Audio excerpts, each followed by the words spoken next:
How's everyone today? Okay, how you doing? Doing good. Great, great. My name is Wade, and we're going to talk about golf today.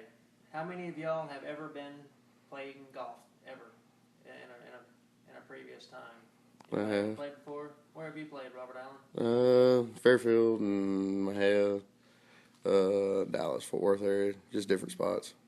Okay, which course do you prefer? Any of them. That's easy. Okay. What about you, Nell? You ever played before? I played when I was younger, and it made me cuss real bad, so I quit. Okay. Well, that gives us an idea of what your experience is. Raquel, you ever played golf before? Okay. All right. Well, my goal here is to kind of familiarize everybody here with the game of golf, how it works, the history of golf, how equipment was derived. Just basically give y'all a heads up if you ever want to go out there with a novice or somebody who's never played, or even somebody who's experienced. You might give them some pointers on how the appropriate measures of golf are played and how the game really works. But what I'm going to do is I'm going to kick off. What I have here is a PowerPoint presentation. It's a slideshow. And the first thing we're going to talk about, of course, the topic of our discussion is going to be the topic, the guide to golf. And then once we get through, I'm going to kind of give you some examples here with my golf bag to the side over here. We're going to talk about equipment and fundamentals. And then we're going to move into being on the tee box when you're actually ready to hit the ball and then hit away. Then we're going to move from there and then go to the approach shots. That's the shots you usually make whenever you're approaching the green and getting ready to score.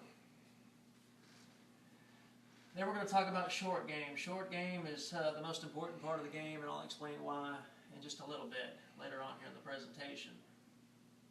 Then we're going to talk about instruction. These are the ways that you can give age to your game and self-improvement and etc. So let's go back up to the top here. And what I'm going to do first is I'm going to show a video real quick. And this video is something that all of us golfers have gone through at some time or another, no matter what your skill level is. So I'm going to go ahead and kick this off, and it's kind of funny, and I'm sure you'll have a few laughs about it. But let me see if I can find it right here. We're going to play this right here, and Robert Allen, I'll come get the phone here in just a minute, and I'll zoom into it. How long have you played golf? I've been playing golf for probably about 11 years now. Safely out. Safely out. Grab it now, Robert. I'm going to go ahead and video this. This is the tried and true method right here of sliding off your legs with the grass. Very smart. People are both right here. We have no clue where the ball is. GoNoMars.com.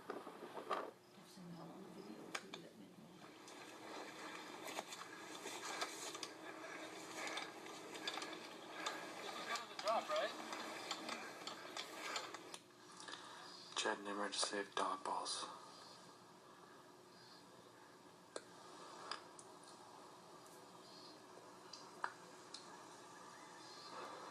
Second 3-putt in a row. You don't get a badge for knives. Yeah. Hashtag avoiding badges. GoNoMars.com. He's making up the rules as he goes. Yeah. Not much to this shot. This is pretty funny. Guys. Yeah. Dig in a little bit always.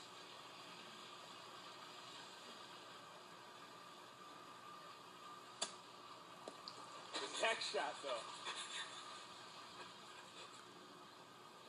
Just so y'all know, he can actually move his ball. He has the right to do that with the club length. Oh,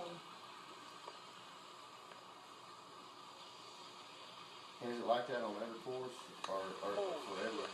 No, it depends on what your lie is. Now, if there's a man-made object, you can move the ball with your longest club if you'd like. It can be quite simple, actually. Want to open that club face up. Pretty much swing as hard as you can.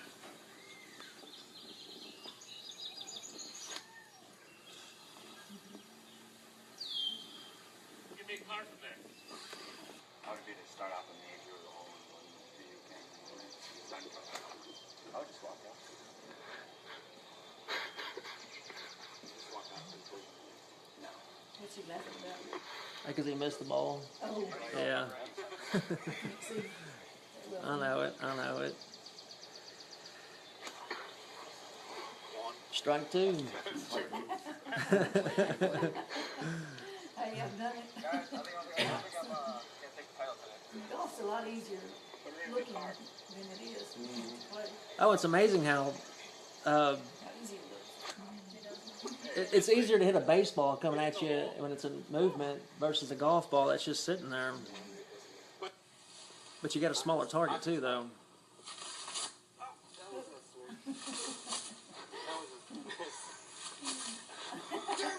I think he's gonna weed eat. Look.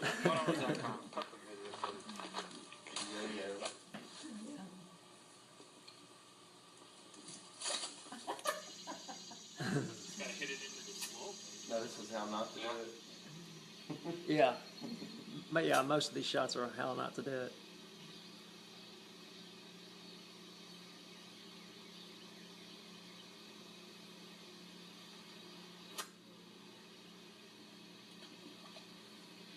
Now, is there really such a No thing Mars, as a that mulligan? time. Not really.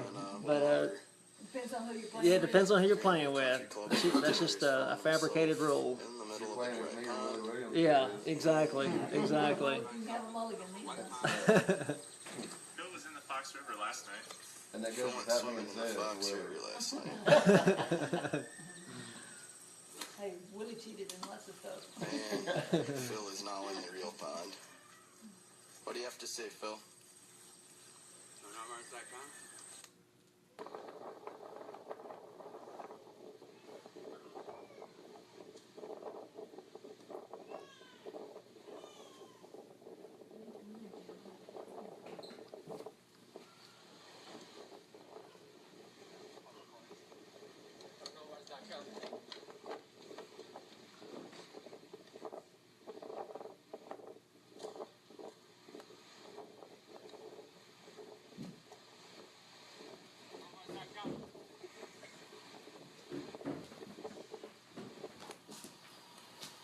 Here we have Freeman attempting a bank.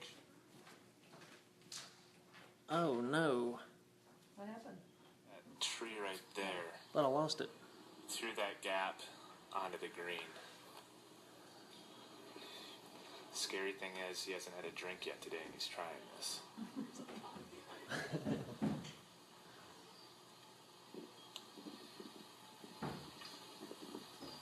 Raquel, it's probably best you never take this sport up. It's pretty frustrating. Do you hit it? Yeah. That's why. Yeah, but not very well. I don't think I would have patience.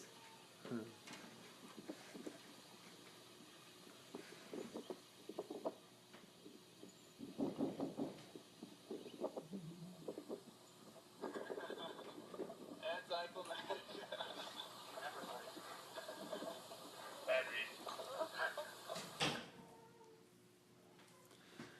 All right, well that's it. So we saw what not to do. This is a lot of stuff of what not to do. Just a little bit of comedy. All right. So let's go back here.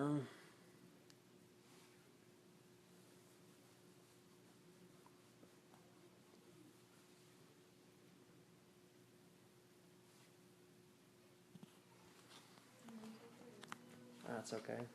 Okay, Raquel. I don't know. Hold it just like that for me, please. Thanks. All right. Any questions about the video at all? Either one of you? It looked Robert like Allen, you? No? it looked like it was a lot of fun. All right. Raquel, any questions about the comedy at all?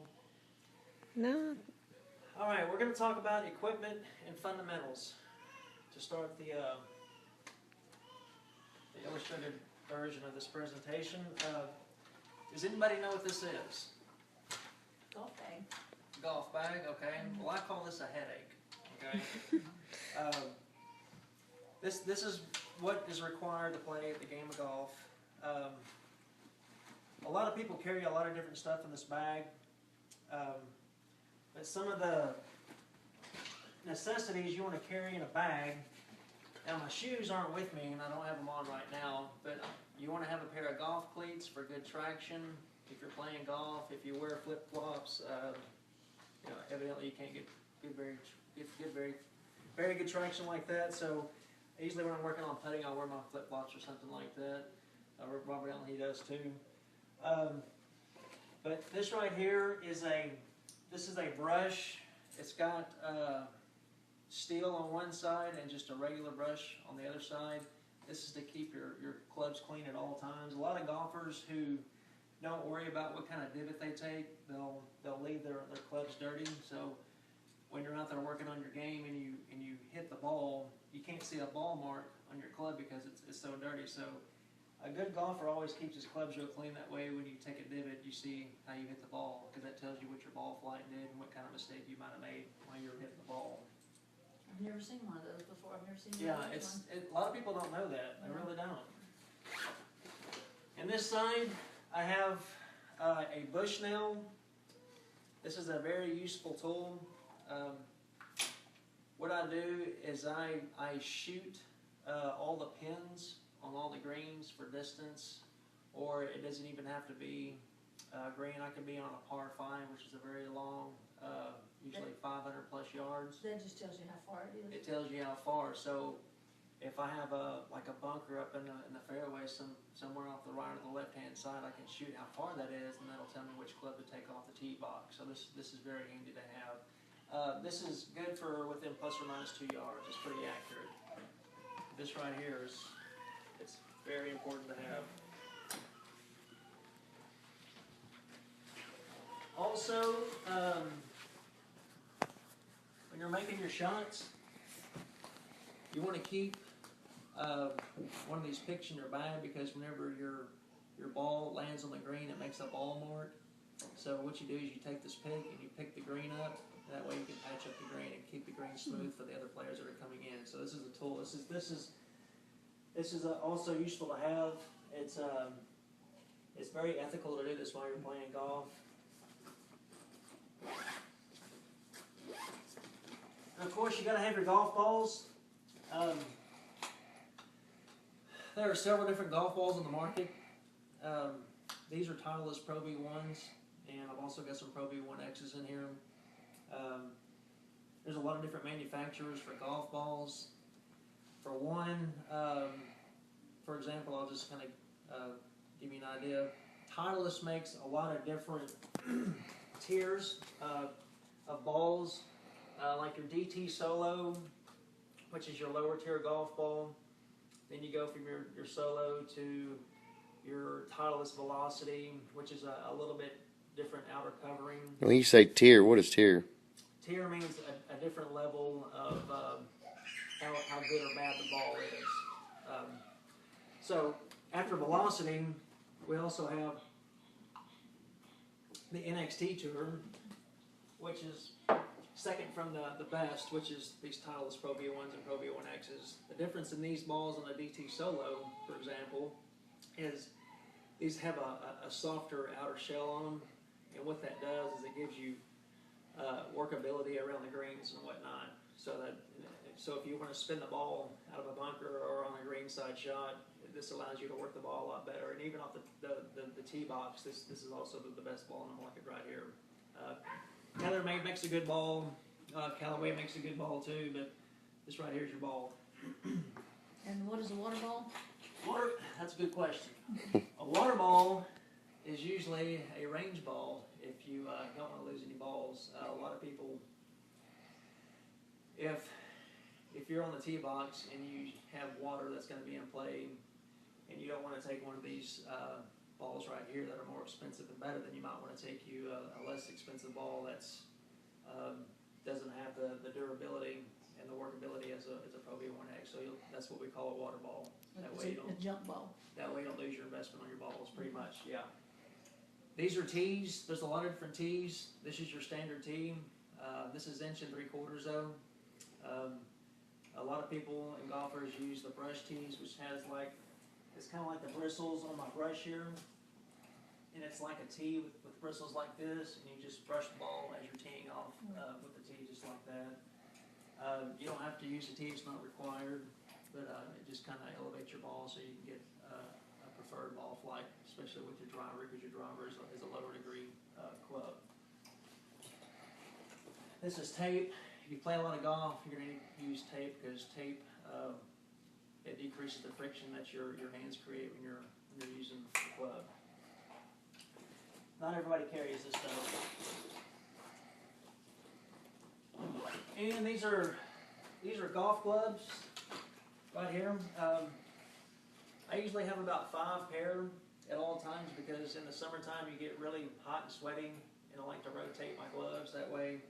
Because if you use one set of gloves at all time, then it's going to get wet and your club's going to slip out of your hand. You're not going to make your precise shots, and etc. So it's always good to keep more than at least 2 or 3 pairs of gloves in your bag. This is my golf towel. All golfers have these. It's to wipe your clubs off after use each time or after play or whenever you get done. This is a stick that I'll talk about later. This is a very useful tool. And this right here is an elongated ball shagger for use. If I decide I want to go out and practice, I can have these to kind of shag my balls and pick them up. What does shag mean? Shag means, like if I have a lot of balls that are laying around on the ground after working on shorthand or something, or I'll just give you a demonstration here. Let's just say these are a bunch of practice balls right here that I've been hitting and trying to work on my game with. Well, this ball shagger goes over and picks the balls up. Oh, okay. This holds about 25 right here. That way I don't have to, bend over and pick each ball up individually. So this is pretty useful, especially if you practice a lot.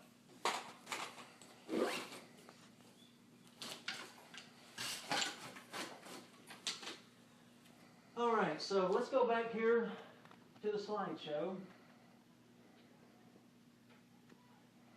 Okay, and let's talk about the clubs one more time. You have a 14 club limit, just in case y'all were wondering. That includes everything from your driver to your putter. A lot of people on tour sometimes will exchange clubs and play, they'll get penalized because they forget to take the other club out. So 14 clubs is your limit in your bag. This right here is a scorecard. This is from a golf course in Dallas. I'm going to hand these all to you. Here's one for you. And here's one for you. If you can't look at it at the same time, that's okay, Robert Allen. What the scorecard is this is how you record your scores on your golf. Okay. There's 3 types of courses. You either have a par 70, a par 71, or a par 72. Okay. Also, on most of your golf courses, you have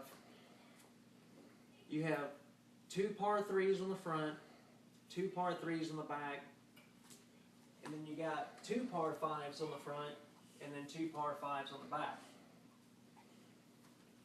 And the rest of them are all par 4s on the front and the back. And what you do is you take your aggregate score of all the par. For example, if you look at the bottom red line here, on the very bottom, it tells you the par. This is how many shots you have to make par. Okay?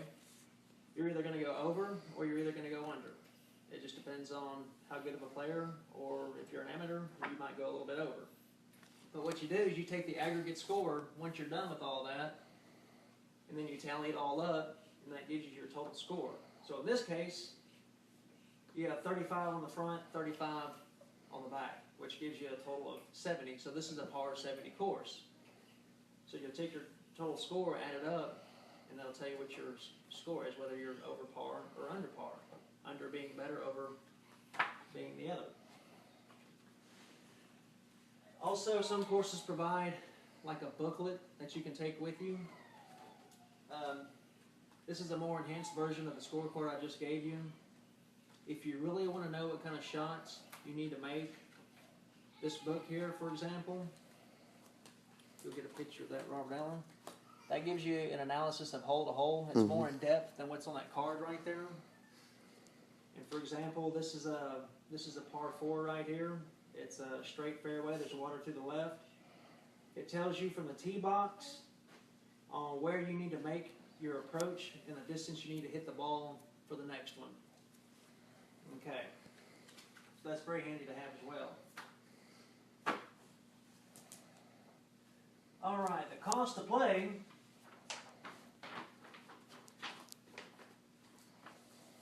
I'm going to give you some examples here.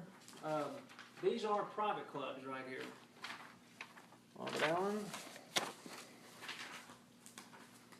Nelda, Raquel. Those are some private clubs in Dallas. And if you look, Yeah, I know why I don't play. it's pretty expensive, exactly. Just to kind of give you an idea, the Vaquero Club, the initiation fee is $195,000. That's to get yourself to play golf, okay, at the club. It's like your ingratiation. That's kind of what I call it. The monthly dues are $13.46. Okay. Then you go all the way to the bottom to Rolling Hills Country Club, which that's a $500 initiation fee, and then it's only $213 a month. I'm a member at Las Colinas Country Club, so my club's it's pretty middle tiered right now. It's $10,000 initiation, and then $580 a month if you want to play golf. And of course, you have other amenities with the club as well. So that just kind of gives you an idea of what to expect to pay if you want to play. Public courses, they don't really have any upfront monies that are due at the time of membership. And if they do, they're very minimal. And of course, the monthly fees are a lot lower.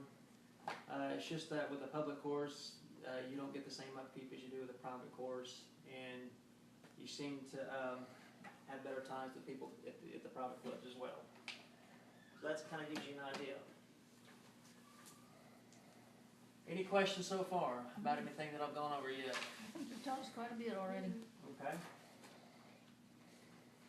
Moving forward. Here's another handout that I have.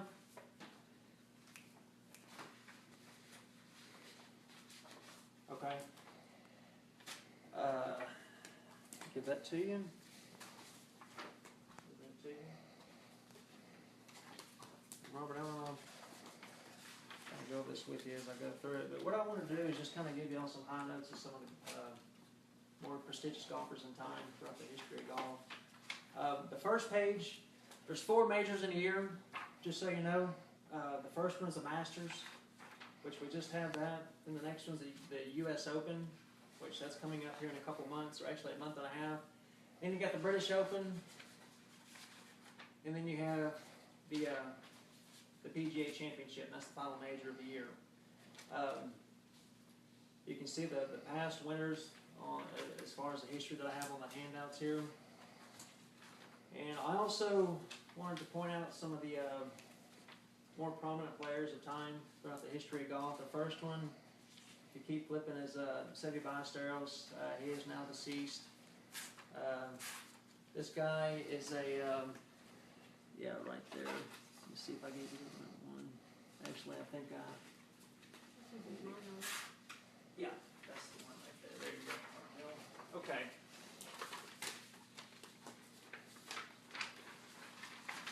The first guy, like I said, it was Seve Ballesteros. He is a Spaniard. He is deceased. This guy is a 5-time major winner.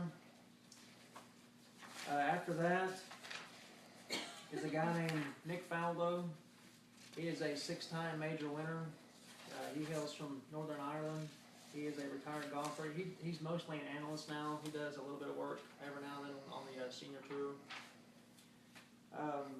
The next one is Walter Hagen. He's well before our time. This guy's won 11 majors. He actually played golf with some of the royalty in England back in the early 1900s. The next one is Ben Hogan. Ben Hogan, he had a very tumultuous career for the fact that he was in a car accident during the the middle part of his career, and he had recovered from that accident, and he went on to win more majors. But by the way, he won 9 majors as a player. Very, very good player. He's got probably one of the best swings in the history of golf. Really good lag. After that, you have Bobby Jones Jr. Bobby Jones Jr. won 13 majors, but in today's major history, he's only really got 7 majors because back whenever in the early 20s, whenever he was playing, they had the U.S. Amateur, and then they had the British Amateur, which was considered a major back then, but is no longer a major nowadays. It's been discontinued. The Masters and the PGA Championship took the place of those two, so that kind of negates the 13 majors overall that he would have had, so he just has 7 majors. Next was Jack Nicklaus, the Golden Bear. Everybody knows who Jack Nicklaus is, even if you're a non-golfer. He's got 18 majors, and Tiger Woods is he's in pursuit. May never catch him, and he might. You never know. After that, you have Arnold Palmer. This guy really brought the game of golf to the public. He's a 7-time major winner. After that, you have Lee Trevino. I'm sorry, it's Gary Player. Gary Player is a South African. To my recollection, I think he has more wins than any other golfer in the world. That's worldwide wins, not just to the PGA Tour. He spent most of his time playing on the European Tour and the PGA Tour back and forth. But he's a 9-time major winner. Really great player. Gene Sarazen. Wow, this guy's probably the oldest in the group. Of course, he's deceased. He was the youngest guy to win a major.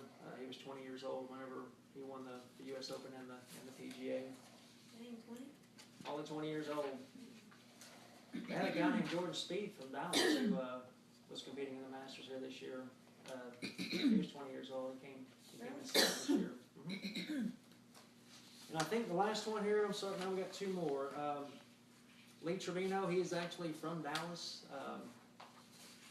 He was very destitute for money growing up, so he used to sneak on at Tennyson Park in Dallas and play golf there. They used to kick him off all the time. I remember some story about him when he decided he could take a Coke bottle and play He did. a whole game Yeah. and beat everybody. Yeah. Did he win? I can't Yeah, he remember did. the story. Yeah, he was going to use a Coke bottle. One of his sayings, you don't know the meaning of pressure until you play for $5 or $2 in your pocket. You know, Yeah. that's one of his quotes. It was pretty comical. But this guy's a piece of work right here. But he's a 6-time major winner. He still resides in Dallas. And then this is the last one.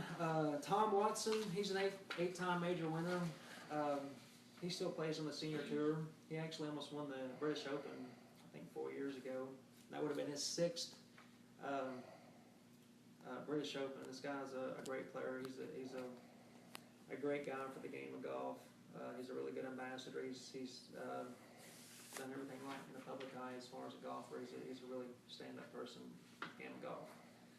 So that's just some information for y'all to look at. Okay, moving forward.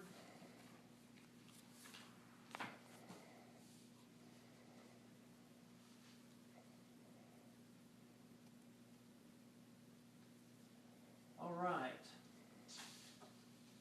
Any more approach shots? I'm going to go over some of this here shortly. Instruction it's very important for the game of golf. The reason I say that is there's a few players on tour that are self-taught, but it was just trial and error. I'm talking thousands of balls a day. Like myself, when I started playing golf, I was just out there hitting balls all the time, and I kind of taught myself a lot. But then, at the same time, if you're without a lesson or instruction, then you're kind of at a loss if you can't figure it out on your own. So the rates for instructors, it kind of varies. It depends on how prestigious they are, what kind of students they have, and so forth. But for example, a guy named David Ledbetter, he charges $10,000 a day, and then you get some guys that charge $50, $60 an hour. So it just all depends on your skill of play and how much you're willing to dish out for instruction. So moving forward, does anybody have any questions at all about any of the material that we've gone over?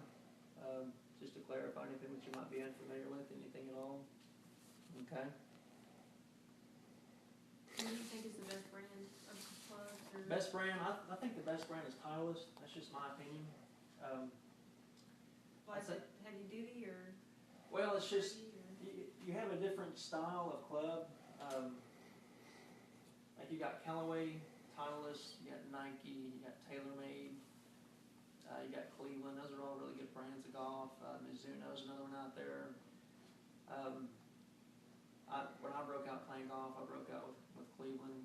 Of course, I had a favorite player that he used Cleveland, so I thought maybe I'd try. But it's still good equipment. But I decided whenever I honed my skills in golf, I decided to move all my equipment over to Titleist.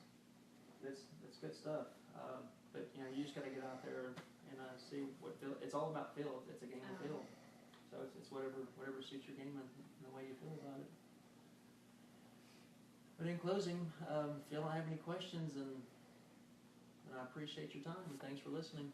Thank you. Oh, we enjoyed it.